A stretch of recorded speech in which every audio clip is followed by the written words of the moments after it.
한번 직접 전문가가 나와서 좀 맛 좀 한번 보셨으면 좋겠어요. 저희들이 계속 얘기하는 것보다. 드셔보세요. 아니 근데 어떻게 이렇게 안 자극적이지? 진짜 맛있다 이거.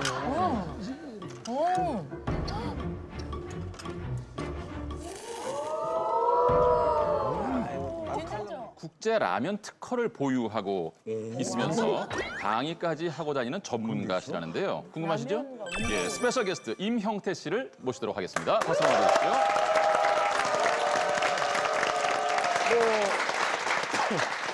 저희는 뭐 라면을 뭐 즐겨 먹지만 뭐 전문가란 소리 뭐 듣지 않습니다. 예, 준 전문가는 우리 조영기 형님은 뭐 준 전문가시겠지만 그런데 라면 전문가라는 뭐 지금 애호가라고 되어 있지만 네네. 어떤 뭐 좀 우리와는 색다른 단지 그 먹는 거를 넘어선 뭐 인연이 있습니까? 사실 뭐 라면에 있어서는 제가 프로라고 봐야 되겠죠. 그 아마추어와 프로의 차이는 예.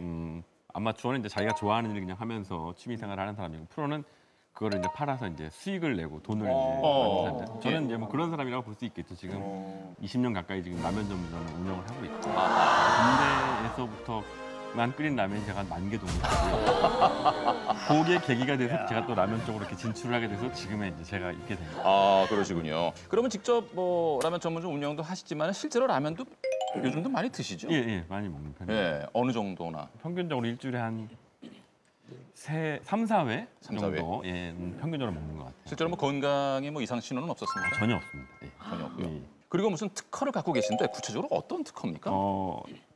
제가 라면을 끓이는 거에 대한 기본적인 그 국물에 대한 특허인데요. 네. 채소수에 대한 거죠. 그러니까 아까 뭐 다시마나 이런 거 말씀하셨지만 다시마, 양파, 뭐 이렇게 뭐 대파, 무, 기타 등의 어떤 채소들을 갖추고 우려서 예. 거기에 이제 우리나라 라면은 유탕 처리한 면이잖아요. 예. 그러다 보니까 고기의 어떤 그 기름기를 좀 중화시켜주고 개운한 맛을 좀 이렇게 배가시켜주는 거. 어허. 실제로 그것들을 관능 테스트를 통해서 증명을 해줬기 때문에 예. 그런 부분들이 또 특허가 날 수 있었죠. 가지고 나오셨죠? 지금 예, 예. 특허증을. 요거 같은 경우는 지금 한국 특허고요. 특허청장으로부터 받은 예, 네, 여기 특허증이 여러 건이 있는데 있습니다. 요거에 지금 한국 실력 갑자기 확 쌓이네. 예, 한국 특허고요. 일본하고 지금 중국에도 특허가 아, 국제 특허도 있고요. 여기 이제 보니까 발명의 명칭해서 우리말로 써 있는 게 라면 국물용 야채수의 제조 방법 및 이를 이용한 라면 조리 방법 이렇게 명시가 되어 있습니다. 엄청 있어 보여요. 엄청 있어 보인다고요? 예. 그렇다면 라면 애호가 임영태 씨가 직접 끓여주시는 라면은 과연 어떤 모습이고 어떤 맛일지 직접 이곳 스튜디오에서 지금부터 보여드리겠습니다. 라면 애호가 임영태 고수의 라면 끓이는 비법 대공개. 오늘 끓여주실 라면은 어떤? 일명 최불암 라면이라고. 최불암 라면. 최불암 선생님 라면. 최불암 라면? 그게 뭐지? 그게 무슨 뜻이야? 주 원료가 그 이거 대파가 큰 게.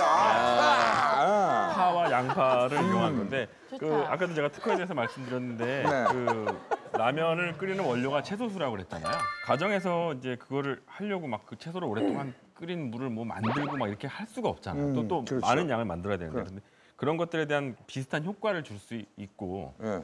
간단하게 끓일 수 있는 방법이 바로 그 최불암 선생님 아, 그 라면입니다. 파. 예. 예. 먼저 이 파를 넣는데 이 네. 파가 세 타임에 걸쳐 들어가요. 첫 번째 파를 기름에다 볶는 걸 파기름이라고 하잖아요. 근데 파를 물에다 볶으면 뭐 파물 정도 되겠죠. 그래서 파에 대한 어떤 그런 그 향미나 이런 것들을 좀 금방 빼내고 그 다음에 중간쯤에 이제 또 파 향기가 좀 들어가게끔 중간 파가 들어가고 마지막에 이제 그 잘 슬라이스한 그런 실파가 이제 들어가서 세 가지 파 맛이 이렇게 어우러지는. 양파 같은 경우는 이제 그 라면의 이제 단맛을 좀 높여주고 그렇죠. 그리고 실제로 어떤 이 양파는 또 피를 맑게 해주는 그런 효과가 있잖아요. 그래서 어떤 기름기나 이런 것들을 좀 이렇게 중화시켜주기가 좋죠. 라면을 먹으면서 피까지 맑아지고. 대단하십니다. 그래서 파를 원래 세 개로 준비하는데요. 원래 여기 끝에 있는 원래 쪽 뿌리 쪽 파를 쓰는 거예요. 그 처음에 흰 쪽. 예, 첫 번째 파는 좀 이렇게 두껍게 준비해 주세요. 두껍게 준비해 주시고 그다음에 이제 중간 파는 어슷썰기로. 조금, 어슷썰기. 중간에 들어갈 거. 마지막에 들어가는 파는 좀 이렇게 좀 얇게 얇게.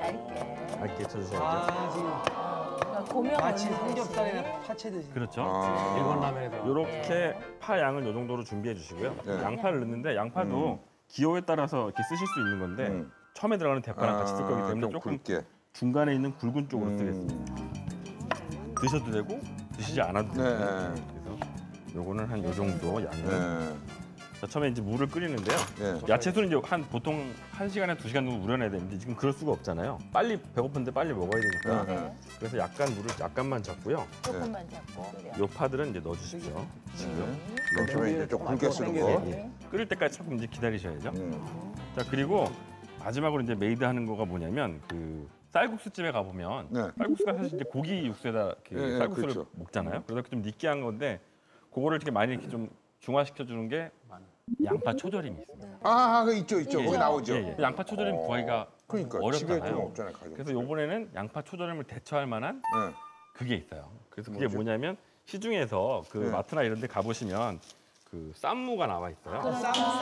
아, 요게 좀 대체가 가능합니다. 예, 쌈무를 요것도 역시 얇게 준비를 좀 해주셔야겠죠. 요거는 그 나중에 라면을 다 끓이고 나서 실파랑 같이 얹어서 드실 거예요. 얹어서 먹는. 그러면 아까 채소를 오랫동안 우리는 물을 준비할 수가 없는 대신에 요걸 통해서 그 채소의 효과를 좀 강하게 내실 수 있어요. 이렇게 준비를 해놓을게요.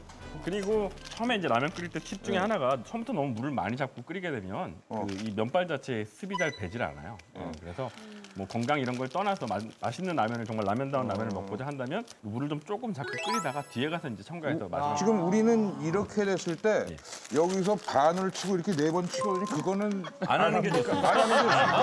안 하는 이유를 제가 설명드릴게요. 자, 지금 물도 어느 정도 끓었으니까 물을 약간만 잡겠습니다. 예, 스프를 먼저 넣겠습니다. 수프를. 온도를 라면을 끓일 때 지금 아까 조용기 선생님 말대로 네. 왜 이걸 쪼개지 않냐고 물어봤잖아요. 네. 그 면과 어떤 습의 조화도를 위해서 그래요. 지금 어쨌든 이 국물을 작게 잡고 라면을 끓이는 거가 첫 번째 거가 될 것이고요. 두 번째는 이제 호와 노화를 반복하는 게 있습니다. 그러니까 예를 들자면 이제 라면을 끓이면 면발 자체를 이제 건져내는 아, 그런 거 자꾸 이렇게 해보는 거. 라면에 3요소가 있어요. 첫 번째가 그 강한 화력, 두 번째가 그 물, 맛있는 물과 적당한 물의 양, 세 번째가 그 타이밍이에요. 이 흔들면서 이 젓가락에 부딪히는 강도를 느껴서 먹어야 되는 타이밍을 찾아내는 그런 것도 중요하고요. 이 면발을 이렇게 들어서 이게 들어갔을 때가 호화고요. 밖으로 나왔을 때가 노화예요. 그러니까 사우나 가서 그러네. 온탕에만 있으시면 이렇게 축 늘어지잖아요. 마찬가지로 계속 면에다가 열만 가하면 전분 입자가 결국은 터져요. 그게 퍼지는 거예요. 퍼진 라면이 지금. 그래서 라면계의 허준이네요. 그래서 요거를 이제 막 터질 때쯤 얹어서 다시 원래대로 잡아주고 저희가 냉탕 온탕 왔다 갔다 해야 하니까요. 그렇기 때문에 이걸 자르게 되면 한 번에 면을 들기가 어렵습니다. 이제 면이 진짜 탱글탱글 해야 되잖아요. 그때 이제 저는 쓰는 비법이 뭐냐면 뭐예요? 식초를 그냥 티스푼으로 한 스푼 정도 있잖아요. 네, 그 정도만 넣어주는 거예요. 근데 나중에 그 식초의 신맛이 별로 남지도 않고요. 어차피 끓으니까 휘발성이기 때문에 남지도 않고요. 그다음 밀가루가 이제 주요 성분이잖아요. 면에서는. 그런데 글루텐이라는 단백질이 보통 한 10 내지 13%는 들어있어요. 그런데 식초를 그렇게 그 정도만 딱 넣어주게 되면 그래도 약간 응고가 되니까 산에 의해서 응고가 되거든요. 그래서 좀 더 탱글탱글합니다. 아주 약간이지만 그 약간의 차이가 소중해서 좀 더 맛있게 먹을 수 있어요. 그래서 아까 말씀드렸듯이 그 양파 초절임이나 무생채를 말씀드렸어요. 같은 효과예요. 초절임이 그래서 있구나. 저랑 아주 궁합이 잘 맞습니다. 그러니까 같이 저도 이제 그 같은 원리를 정말 잘 면 반찬으로 들어가. 면을 넣으시면요 꼭 그 하셔야 될 게 한번 뒤집어 주세요. 왜냐하면 여기 이 상태로 놓으면 이 말라 있는 면 부분은 국물이 타고 올라오질 않아요.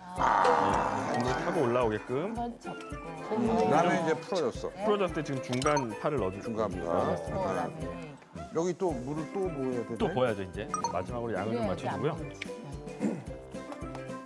이렇게 하는 게 호와 노화죠. 이렇게 하는 게 들어줬다가 잡아 올리시는 게 태평양에서 참치 낚시 하시는 거예요. 호와 노화를 하실 때 너무 자주 흔들어 주시면 이 면발하고 국물하고 배어지지가 않고요. 그러니까 보통 한 간격을 뭐 한 15초에서 20초 정도 간격을 두고 흔드세요. 이제 불을 끄고. 자, 그래서 중간에다가 무생채를 얹어주시고. 근데 달걀을 사용 안 하시네.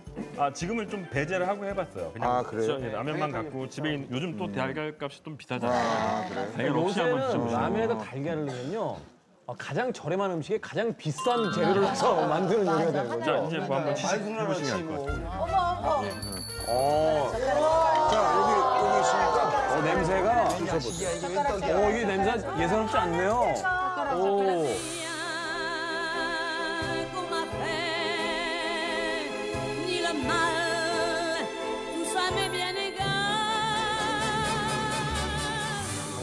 국물 맛이 일단 짠게 그래. 짠 게 들어가고 그 시원해. 시원해. 그러니까 해장라면 같았고. 달다. 달면 맛있다. 여태까지 나트륨 얘기 왜 한 거예요? 이거는 MSG 얘기할 필요가 없네. 나트륨 됐어. 괜찮아. 국물 마셔요. 잠깐만, 일단은 저기 전문가들 계시잖아요. 막 컬럼니스트가 지금 한 분 계시고 또 저기 식품영양학과 교수님 계신데 한번 직접 전문가가 나와서 좀 맛 좀 한번 보셨으면 좋겠어요. 저희들이 계속 얘기하는 것보다. 드셔보세요. 아니 근데 어떻게 이렇게 안 자극적이지? 진짜 맛있다 이거.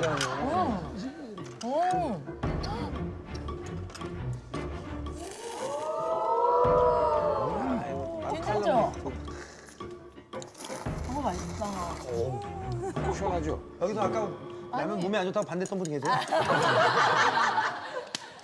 제가 원래 탕에 이렇게 익힌 파 넣는 것보다 날파를 넣어서 비비듯이 먹는 걸 좋아하는데 이 두 가지가 같이 혼합되니까 맛이 더 깊어지는. 아니 그리고 그 라면 스프의 맛이 사실은 조금 자극적이거든요. 근데 그런 게 전혀 없고 매끈하게 쫙 넘어가서 약간의 된장을 조금 푼 듯한 그런 향도 좀 나는 것 같아요. 차이랑 고수 한 말씀. 그 예. 조리법에 좀 비밀이 있습니다. 네. 그러니까 이게 끓이실 때 아까 보니까 물을 3번 나누잖아요.